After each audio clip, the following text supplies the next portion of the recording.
Hey, I'm Mike. And I'm Lisa, and I'm really excited to be spending time with you in this new series focusing on God's big promise. So Mike, what's the best promise you ever received? Well, when I was in high school, my parents promised me that if I got into university, they would get me a car. Oh, nice. Which I was super pumped about. So you can imagine actually going to get the car, knowing the freedom I was going to have, driving myself around, was so excited about that. That's a great promise, and that ties into today's big idea that Jesus is God's greatest promise. So let's check out today's God story to learn more.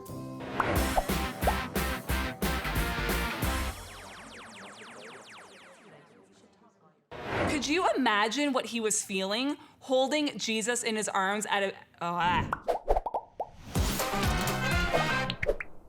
Hi everyone, it's Jen. I'm so excited to be with you today. Have you ever had to wait a really long time for something, maybe for dinner or a trip you're gonna go on? Speaking of trips, I love to go on vacation at a certain hotel every year. But in order to get this particular hotel, I have to book it 11 months in advance. So it's really exciting when you're planning and you book it, but then I have to wait more than 300 days to go on vacation, and that seems like a pretty long time. Sometimes we wait and wait and wait for something that isn't even that great. We might have to wait at the dentist's office, at the doctor's, in the grocery store line. We just have to wait. Well, in today's God story, we're going to hear about a promise that God made to his people, and they had to wait hundreds and hundreds of years. But this promise was worth the wait. This promise was Jesus. And that leads me to today's big idea. Jesus is God's greatest promise. Today, we're going to dive into a God story just a few days after Jesus' birth. He was only a few days old. This story is about Jesus, an older man named Simeon, and an older woman named Anna. In Jerusalem, Mary and Joseph went to the temple with their baby Jesus. When they were there, well, let's just read it.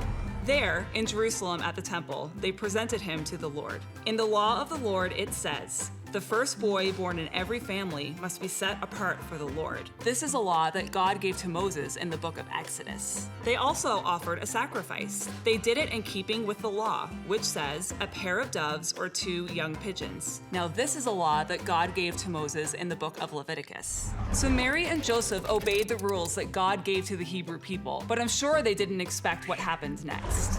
In Jerusalem, there was a man named Simeon. He was a good and godly man. He was waiting for God's promise to Israel to come true. You see, God had been promising a rescue, a savior to his people for hundreds of years. Really, since Adam and Eve sinned in the garden, God was promising a rescuer that would save people from their sin and reconnect them with God. That story was all the way back in Genesis 3, and today's story is in Luke chapter 2. Can you imagine how much happened between those two stories?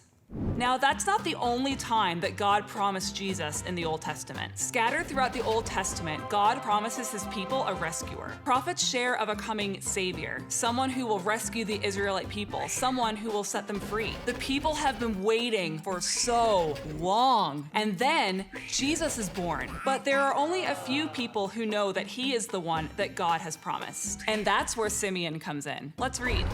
The Spirit had told Simeon that he would not die before he had seen the Lord's Messiah. The Spirit led him into the temple courtyard. Then Jesus' parents brought the child in. They came to do for him what the law required. Simeon took Jesus in his arms and praised God. He said, "Lord, you are the king over all. Now let me, your servant, go in peace. That is what you promised. My eyes have seen your salvation. You have prepared it in the sight of all nations. It is a light to be given to the Gentiles. It will be the glory of your people Israel." How cool is that? Before other people knew that Jesus was the Savior, Simeon knew. Could you imagine what he was feeling, holding Jesus in his arms as a baby and knowing? That would be an amazing experience. If that wasn't cool enough, there was another person, a prophet named Anna, who came up to them. After Anna got married, she was only married for 7 years before her husband died. When Anna's husband passed away, she spent day and night at the temple worshiping God, praying and fasting. Let's see what happens next. Anna came up to Jesus' family at that moment. She gave thanks to God, and she spoke about the child to all who were looking forward to the time when Jerusalem would be set free. Joseph and Mary did everything the law of the Lord required. Then they returned to Galilee. They went to their own town of Nazareth. And the child grew and became strong. He was very wise. He was blessed by God's grace. Anna also knew something was special about Jesus. She knew that he was the one they were waiting for. She knew that he was the promised one of God. Mary and Joseph must have been overwhelmed by this. Could you imagine being the parents of God's greatest promise? As Jesus followers, we know that Jesus came to show us God's love and to save us from sin. We know what happened with Jesus as he grew up, began his ministry, and then died and rose again. We also know that Jesus is God's son. But the Israelite or Jewish people didn't have the whole story like we do today. They only had little hints and pieces of it. So for Simeon and Anna to have the clarity that Jesus was the promise that the people had been waiting for hundreds of years, this is amazing stuff. Jesus was definitely a promise worth waiting for. Jesus is God's greatest promise. Well, friends, it was so great to be with you. I will see you next time. And now quickly turn to the person next to you and answer the following question. Question time. If Jesus is God's greatest promise, what other things does God promise us?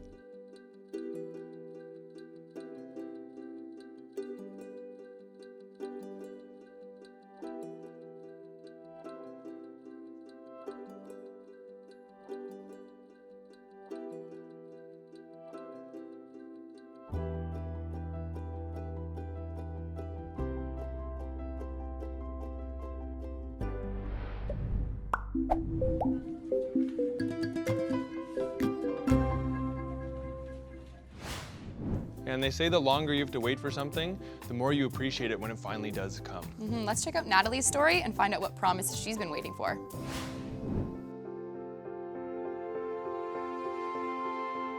I love theater because there's so much magic everywhere. Sitting in the audience, you can be transported to another land, you can become another person. There's so much magic in theater.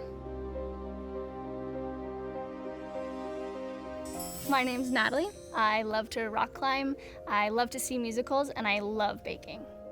I was acting in some shows. I had been in 2 or 3 shows and kind of realized that it was not my strong suit. It's not where my forte was. I realized that I had some strong leadership skills and that my skills might be more suited backstage. So I volunteered with a youth program backstage, working on the tech and being an assistant stage manager, and I fell in love with that role. I decided to apply to Sheridan for their technical production program, and during my first year I didn't really feel like I belonged. I wasn't sure if I was good enough to be there. I wasn't sure that I fit. Once I started school, I realized that the course load was way more than I had anticipated. I had to work really, really hard to keep up. I was dealing with all of those things on top of anxiety, on top of having Crohn's disease, and all of that together made kind of a firestorm for me.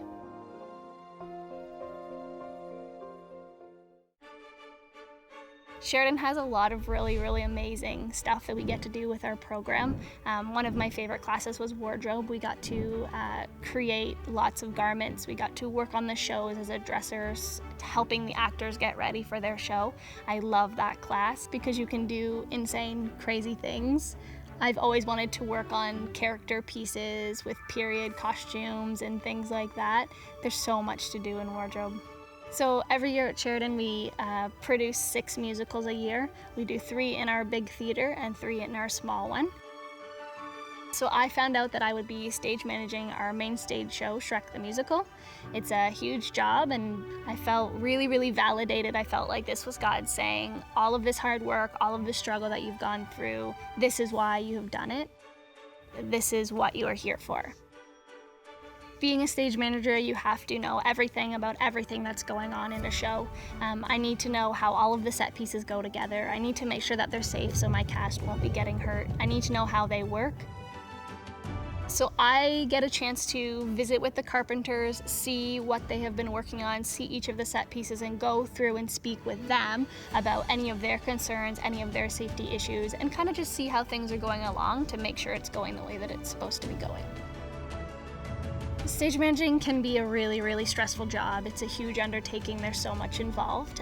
Dealing with anxiety in a stage management capacity is really difficult sometimes because you are the person who needs to know all of the answers. I find that when I am putting on my stage manager hat, my anxiety goes away. I am able to focus just on what needs to be done and kind of work through any small anxieties that come up. I feel like, I don't know, this year there's been so many good things about this year. I have felt so comfortable. I felt so much like I belong. And I really feel like God has said, you trusted me. I promised that I would take care of you. I promised that I have your best interest at heart. And I was able to stick with that. And it's turned out to be more amazing than I could have ever imagined. Question time. What did Natalie say God promises? Have you ever felt like God promised you something?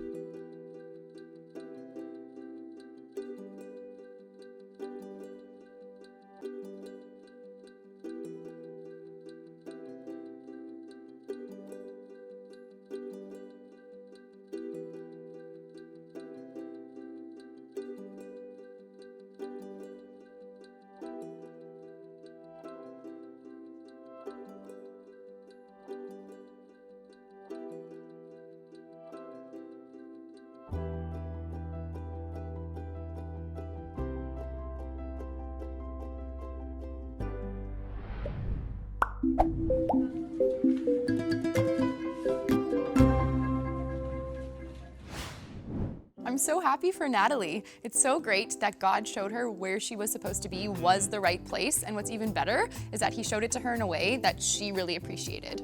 Yeah, and even though it took some time and some hardships, God did deliver on his promise, and now she can see how good it was. Yeah, and what I take away from that is that when we're wondering about our circumstances, we can just ask God for his assurance, and then when he shows us his promise, we can just run with it. Yeah, so now why don't we get into our small groups and talk about what this looks like in our own lives.